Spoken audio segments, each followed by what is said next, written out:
How you doing, everyone? Today we are going to look at Lecture 17 in the Causes of the American Revolution series. And today we are going to look at the First Continental Congress, the Powder Alarms, and the Battle of Lexington and Concord. Last time we looked at the Coercive Acts, or in the Americans' eyes, the Intolerable Acts, and we identified that the cause of these Coercive Acts was the British desire to restrain American colonists following the Boston Tea Party. Lord North saw the Americans as a threat to the British, and so pretty much decided to use Massachusetts, or in particular Boston, as an example of demonstrating just how much the British still possessed and maintain authority over the Americans. And so he introduced these coercive acts, shutting down Boston Harbor, providing a military government in Boston, making sure that any loyalist who is any British loyalist would be protected from opposition, and also claiming property from Americans, specifically to house standing armies in Boston. And we learned that this was not looked upon by the Americans very favorably at all. They recognized that these acts, these were intolerable. These are decisions by the British to shut down or lock down one colony because it seemed to be acting a little bit more radical than the rest, and it's shutting down the Bostonians' liberty, life, and freedom, and property, ultimately their natural rights. And we learnt that the coercive acts, in the Americans' opinions, were intolerable because they ultimately, crossed the line and also challenged the British Constitution, which the people of Boston or Massachusetts really adhered to and took as kind of the gospel. So today, what we're going to do is I want you to be able to explain, using key knowledge, what caused the Battle of Lexington and Concord and what its consequences were. So we're going to make a few big leaps from the coercive acts straight to the Lexington and Concord. But in the meantime, we're going to discuss the Continental Congress and the Powder Alarms. Today, your textbook reading would be page 116 to 122. So I'm going to talk about this purely from the historical perspectives. Us as historians, actually looking at the wider context of what is occurring at this time to try to justify the Battle of Lexington and Concord following on from the Coercive Acts. And so we have to start with the fact that the Coercive Acts have just now been passed, and that's locked down Boston. And in the process of this, General Thomas Gage has become the governor of Massachusetts. Now, Gage was a veteran of the French and Indian War, and so the Bostonians, knowing it was partly because of Gage that they are still a colony, they were happy to see Gage at first. They remember from the French and Indian War that the British defended the colonies, and knowing that without British assistance, the colonies probably wouldn't be in existence anymore, the Bostonians see Thomas Gage as, yes, he's a loyalist, but so many other Americans are loyalists, and so they don't see him as a necessary threat. They just see him as a representative on behalf of the British. However, this quickly turns with what's called the Powder Alarms. And the Powder Alarms were pretty much one of Thomas Gage's first initiatives. Gage knew, based on his knowledge of the French and Indian War, that the British were not necessarily protected from the colonists. And he could use the information or the history of the New England expedition, dating all the way back to the French and Indian War, to justify this. He recognized from his own experience of the French and Indian War that the Americans, whilst their military was small, they still played a pivotal role in actually securing the safety of all American colonies from the French and Indians. And so, Gage recognizes an event such as the New England expedition, where a group of New Englanders went and defended British General Braddock and saved his life and saved his own troops' lives, Gage looks at this and thinks, we shouldn't um, not assume that the Americans could easily fight back against the British at any one time. And so he introduces what's called the powder alarms. And this initiative pretty much allows Gage to shut down the threat of colonial military uprising by seizing gunpowder in Massachusetts. Hence the name powder alarms, gunpowder. And Gage pretty much challenges the idea that the people of Massachusetts are allowed to defend themselves with firearms. He disarms the Minutemen in the process of this, and so his whole idea here is to ultimately make sure or ensure that there is not going to be any violent uprising taking place. Now, we have to remember also the Boston Massacre. So just a word on the Minutemen. The Minutemen were groups of colonists who could act or were ready to fight within a minute's notice. They were always ready to go. And this is a consequence of an event such as the Boston Massacre, where we actually had British and American people fight one another with arms. And ever since then, these Minutemen have had to be present and had to be really aware that at any one time they might be called up to defend the colonies. Now, they're not necessarily really aware of defending the colonies from the British necessarily. Sure, in the moment of the Boston Massacre, they would be, and so I guess there is a sense of we have to be aware of what the British are doing at any one time, but they also have to remember that the Americans are always at threat from invasion from the Native Americans. These Native Americans are still present. The Americans still realize that the fact that the Native Americans are powerful people and are strong and could do serious damage and harm to any of the colonies. So the Minutemen aren't necessarily just in defense of the Americans from the British, but they could also be in defense of the Americans from the Native Americans. And we see this down in Georgia and South and North Carolina, where there is quite a contingent of Native Americans, and there is always a little bit of a tension between those colonies and the Native American tribes. And so, we have to remember the Boston Massacre, as I said. This demonstrated the need for quick colonial defense, and the Minutemen were ready to fight within a minute's notice. And so the powder alarms were messages sent by riders on horseback to those communities that stored excess amounts of gunpowder. So as I said, Gage is pretty much seizing the gunpowder from the Americans, and the powder alarms themselves were messages sent by riders on horseback that Gage's troops are coming to seize gunpowder in that particular town. Now, this also makes us remember the fact that about the committees of correspondence, this propaganda agency started by Samuel Adams following the Boston Massacre, that continually made all the colonies aware of particularly what was happening in Boston and Massachusetts, but then also what other colonies were experiencing at any one time, especially when they were feeling threatened by the British. And the committees of correspondence were really active in setting up unified rebellions or resistance, normally in the idea of or normally in the act of non-importation agreements across all 13 colonies, and which would always have some kind of effect on the British because the British relied on American trade so much.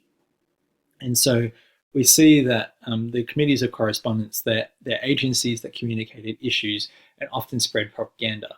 And such propaganda was taking place at this time in the form of false alarms, which included the capture imprisonment of Americans by Gage, and that didn't really happen. Gage was just instructing his troops to seize gunpowder from the Americans, but what was also being spread at the time by communities of correspondence was that Gage was also being violent in the process and was capturing and imprisoning Americans in the process. And you could understand that if that message is being spread across all 13 colonies from Massachusetts, Americans would be really concerned, and they would start to think, at any one time, a similar government could be forced upon us by the British.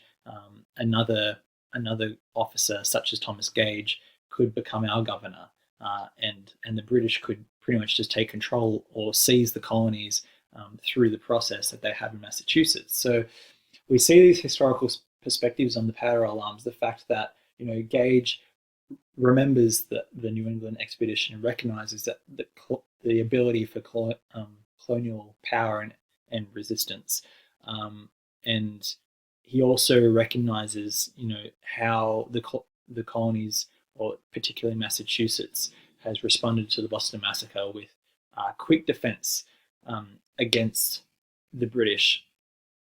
But in the process of this, the actual powder alarms themselves have been actually carried out by the communities of correspondence. They are the actual agency that is making people aware of Gage's tactics and his actions. But in the process, they've also manipulated the message, saying that Gage is actually doing a lot more than just seize gunpowder. And so, the communities of correspondence, they're very instrumental during this point in time, because we're just coming off the back of the coercive acts, the Boston Tea Party, the Boston Massacre. There's been a lot of hate and a lot of controversial events taking place in our narrative, and the communities of correspondence ultimately become one of the chief causes of the American Revolution, because they are the ones who are communicating messages throughout the colonies. And as we know, Sam Adams is very good in his written work to convince people to act in certain ways. And so these committees, really have an ability to shape the message or shape the American psyche when it comes to, how the Americans think about the British. And so we realized that correspondence was taking place in Massachusetts, or about what was taking place in Massachusetts, spread very fast because of the communities of correspondence. So the actual coercive acts themselves, they were spread throughout the colonies very fast because of the communities of correspondence. The correspondence was about the intolerable acts. It was about the powder alarms. It was about a unified and organized rebellion of non-importation. It was also about a unified defense of Massachusetts. And this took place normally in the form of other colonies sending gunpowder to Massachusetts in case of emergency, or also Massachusetts asking for men to actually come from other colonies to help defend Massachusetts if it was necessary. And we soon realize at the Battle of Lexington and Concord that it is necessary that other colonies send troops to Massachusetts to help them and to save them from possible execution. And so these committees of correspondence actually formulate what we call the First Continental Congress. It's a meeting inspired by the committees of correspondence where representatives of each colony were to meet and discuss what was taking place in Boston. The First Continental Congress, contained individuals such as Sam Adams, Patrick Henry, Richard Henry Lee, which are all bolded and are part of our key knowledge individuals.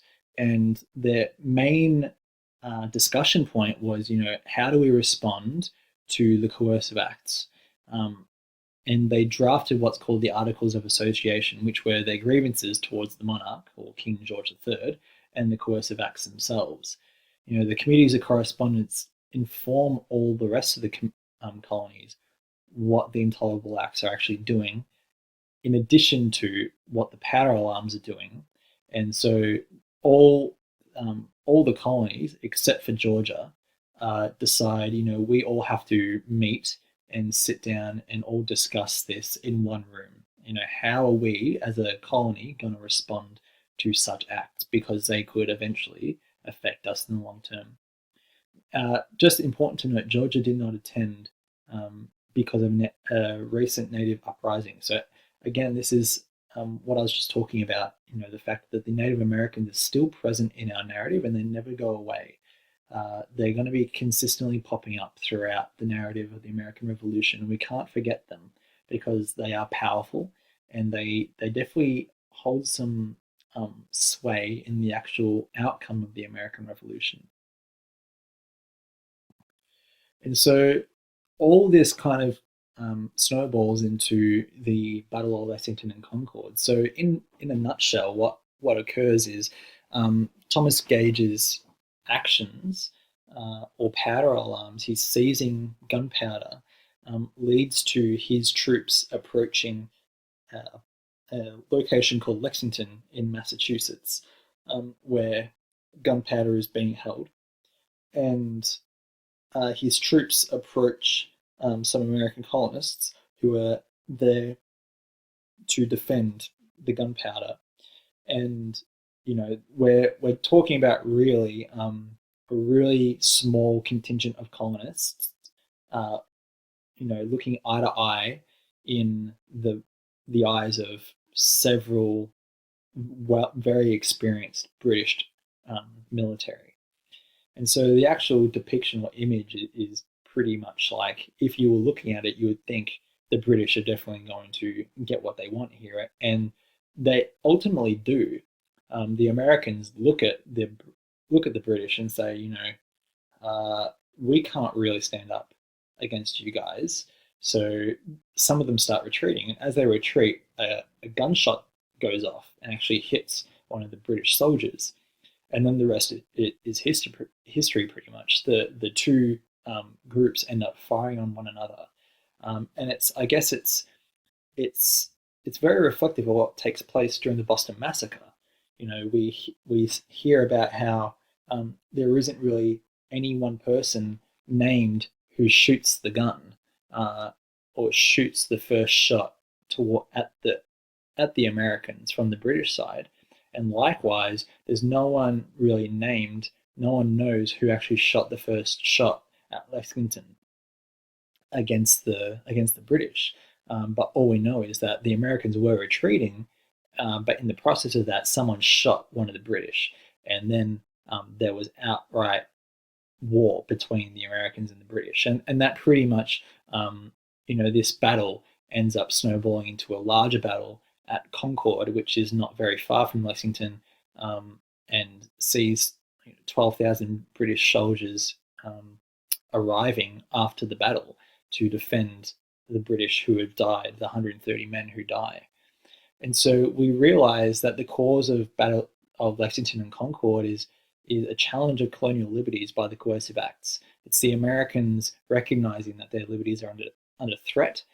And Captain John Parker, who also fought in the French and Indian War, says to his colonial troops, don't fire unless fired upon, but if they mean to have a war, let it begin here. And that's really a timeless statement, because this battle goes down in American history as pretty much like the trigger of like the greater war of the American Revolution, the War of Independence. And so the triggers of the battle are the powder alarms, obviously, because if the powder alarms weren't taking place and Thomas Gage wasn't governing Massachusetts, the British wouldn't be in Lexington in the first place to seize gunpowder. And also the committees of correspondence, the propaganda that takes place, really makes the colonists hypersensitive to any British presence. And so again, like, you could understand how such anxiety towards the British would possibly force an American to shoot a British just out of fear. The consequences ultimately of the battle, shots fired at Lexington, where 8 Americans died and 1 British soldier was wounded. And then the news actually traveled fast through the communities of correspondence to nearby Concord, not very far from Lexington, and 130 men died, mostly British. So the Americans got the British back. But then the next day, Thomas Gage wakes up and he realized that 12,000 British soldiers have arrived to defend the British troops who are currently present in Massachusetts. And so we pretty much arrive at the initial stages of war between the Americans and the British here. Next time, we're going to look at the response to Lexington and Concord. We're going to look at the Second Continental Congress, the Olive Branch Petition. We're going to be introduced to Thomas Paine and his pamphlet called Common Sense, and we're going to look at the Declaration of Independence. And pretty much that is our that will be our last cause of the American Revolution lecture. We're going to arrive at the last cause, which is the Declaration of Independence, and then we're going to start looking at the consequences. So if you've got any questions, please post them in the Google Classroom. Otherwise, please see me in person. We can discuss them there.